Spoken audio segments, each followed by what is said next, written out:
a country managing partner of Deloitte Ghana. Daniel Owusu has criticized government for creating what he describes as tax fatigue in the country. According to him, expanding the tax net without working on the tax base will mean that businesses are affected the most. Now, speaking to Joy Business at the launch of the 7th edition of the Ghana CEO Summit, he entreated government to include various sectors in revenue mobilization. Take a listen. Our approach is that the solution should be internal. The solution should be Ghana. If we have to develop, the funds will have to come from the country, from all of us contributing our quota.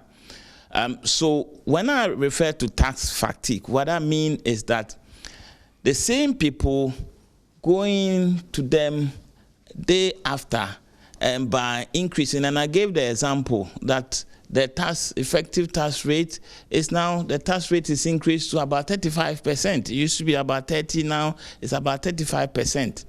Now that means that you find people who will be paying about 35% of their income into taxes.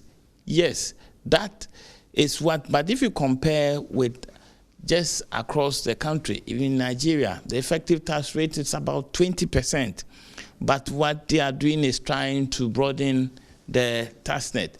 So the tax fatigue, what I mean is not increasing the rate. You are increasing the rate because the base is still the same, and you need to increase the number, so you continue to increase the rate to achieve it. We think we need to make a little bit more effort in expanding the base and including everybody that needs to be included. Our belief is that there's still a lot to cover in terms of expanding the base. All right, you heard that the country managing partner of Deloitte Ghana, Daniel Owusu. Now, his comments coming as we expand the Joy Business Consultative Forum to petition the President Akufo-Addo, on the 3 tax measures passed by Parliament. We had indication that the forum or the group was going to do that presentation this morning. We are waiting word on that. But yesterday, they held a press conference to talk about what impact these taxes would have on them. Various businesses have raised concerns, including those in the agric sector. And joining me to talk about this is Chief Executive of the Agribusiness Chamber Ghana, Anthony Morrison. He was on the show a couple of weeks ago, kicking against the taxes, hoping that Parliament would not pass it. But as we saw last Friday, Parliament has indeed passed those taxes and awaiting assent from the President. Well, thanks for joining us this afternoon, Anthony. It should be disappointing for you and other players in the agric sector that Parliament went ahead to pass the tax measures. Yes, Darryl, thank you very much, and a very good afternoon to your cherished viewers. The industry is not truly happy about the development. The fact that the industry is already crumbling heavily under the Russia-Ukraine war, most especially, and also the challenges with our forex. And as you already are aware, food prices are increasing and they continue to increase.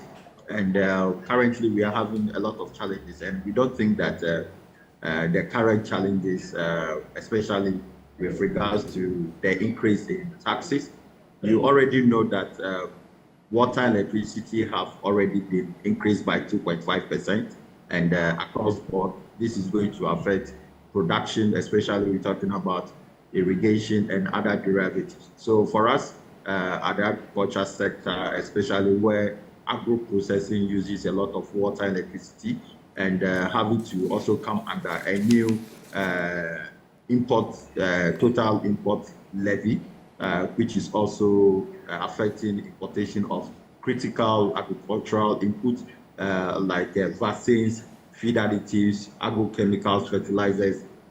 This may not be the best option for us. And we are expecting that the agriculture sector and the agro-processing sector should be exempted from this tax. Well, I don't know if there are going to be any exemptions, but you talk about, for instance, the price of food. We've seen, or we struggled last year, didn't we, when it comes to the cost of food, and we can't allow that to continue because of its impact on every sector of the economy. But you think that with the new tax measures, we are going to see food prices, for instance, increase? Well, you do know that prices for tomatoes, for instance, have gone up sharply. And we are also seeing this in other parts of the world, like UK, Morocco have drastically reduced exports, and also Kenya, as a result of climate change and also the cost of production. Ghana is not an exception from the global market happenings. So for an additional tax to be imposed on the sector is highly unacceptable.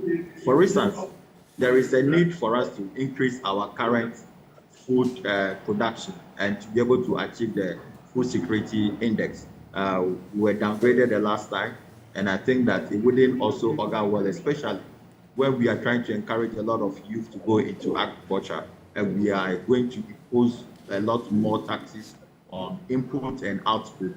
That wouldn't be the best. Now, we also have to look at the fact that the cost of fuel, which also plays a critical role in agriculture production, will also be affected by the taxes. That means that those at the agricultural level would actually be paying a lot more, and the farmer will have no option than to transfer the cost of the taxes onto the consumer. So at the end, on the market, prices are going to increase, and we will not be able to make the necessary target that is set out within the coordinated framework of government. I mean, right now you have to think about strategies, right? Are there any ways of navigating these taxes? Well, we may, but it will have to come at a drastic cut in the size of land that we produce. For instance, if I used to do 100 acres and the cost of fertilizers have gone up, and I'll have to come up with additional 300% to be able to buy, that implies that I'll have to reduce. And if I reduce, government will now have to look for money to import more food into the country. And this is certainly not the best option for us as a country, especially when the president in the State of the Nation address said he's looking at ways to reduce the importation bill as it stands now at $10 billion annually. And we can't continue we can't achieve this if a price, if we are looking at increasing taxes across board in the new amendment bills that they have passed. Are you also going to join in making an appeal? I know that you already appealed against some other tax measures aside from these ones that were passed last Friday. Yes, so the chamber is talking to stakeholders to come up with a joint appeal. We are looking to engage the Committee on Agriculture, Food and Cocoa Affairs and the Speaker of Parliament, and to see how to engage the Ministry, Federal and Government, and especially Cabinet and the President, to see how they can go about, because the current situation of farmers in the country and agriculture is kind of really struggling, and you wouldn't want to put more burden on an already struggling industry, which is very important to human health, nutrition, and food security.